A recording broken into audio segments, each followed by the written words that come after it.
आज बनवूयात पौष्टिक आणि कुरकुरीत अशी मूग डाळीची भजी आणि त्यासोबत खाण्यासाठी मस्त अशी चटणी. ती बनवण्यासाठी मी इथे मूग डाळ 5 ते 6 तास भिजायला ठेवली होती. तर ही जी मूग डाळ आहे, ती आपण एका चाळणीमध्ये काढून घेऊयात. म्हणजे यातलं सर्व पाणी निथळून निघेल. आता ही मूग डाळ एका मिक्सरच्या भांड्यामध्ये थोडी-थोडी टाकून घ्यायची आणि जाडसरच वाटायची. म्हणजे भजीवरून छान कुरकुरीत तयार होतात.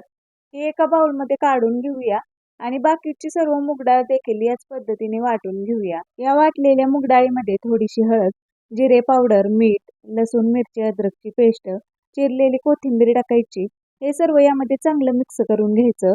तर असं हे भजी बनवण्यासाठी पीठ तयार करून घ्यायचं. आता याबरोबर खाण्यासाठी एक चटणी तयार करूयात. त्यासाठी कढईत थोडंसं तेल टाकायचं. त्यामध्ये थोडंसं जिरं, 10 ते 12 लसूण पाकळ्या, 4 चमचे उडीद डाळ टाकून चांगली भाजून घ्यायची. त्यामध्ये 3 चिरलेले टोमॅटो टाकून चांगले भाजून घ्यायचे. टोमॅटो चांगले भाजले की त्यामध्ये हळद, मिरची पावडर, मीठ, साखर टाकून चांगली मिक्स करून घ्यायची आणि गॅस बंद करायचा.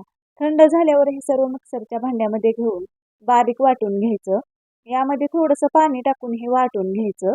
तर अशी ही चटणी तयार आहे. ही एका बाउलमध्ये काढून घ्यायची. तेल गरम झालं की त्यामध्ये ही भजी एक-एक करून सोडून घ्यायची. ही भजी तळून घेताना गॅसची फ्लेम मीडियम टू हाय करत करत ही भजी छान क्रिस्पी होईपर्यंत तळून घ्यायची. छान अशी तळली गेली की ही काढून घ्यायची.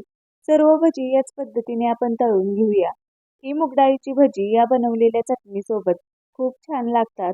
ही चटणी तुम्ही इडलीसोबत, अप्पेंसोबत किंवा कोणत्याही कटलेटसोबत, पराठ्यासोबत खूप छान लागते. तुम्ही ही नक्की बनवून पहा. अशाच रेसिपी पाहण्यासाठी माझ्या चॅनलला अजून तुम्ही सबस्क्राईब केलं नसेल तर सबस्क्राईब नक्की करा.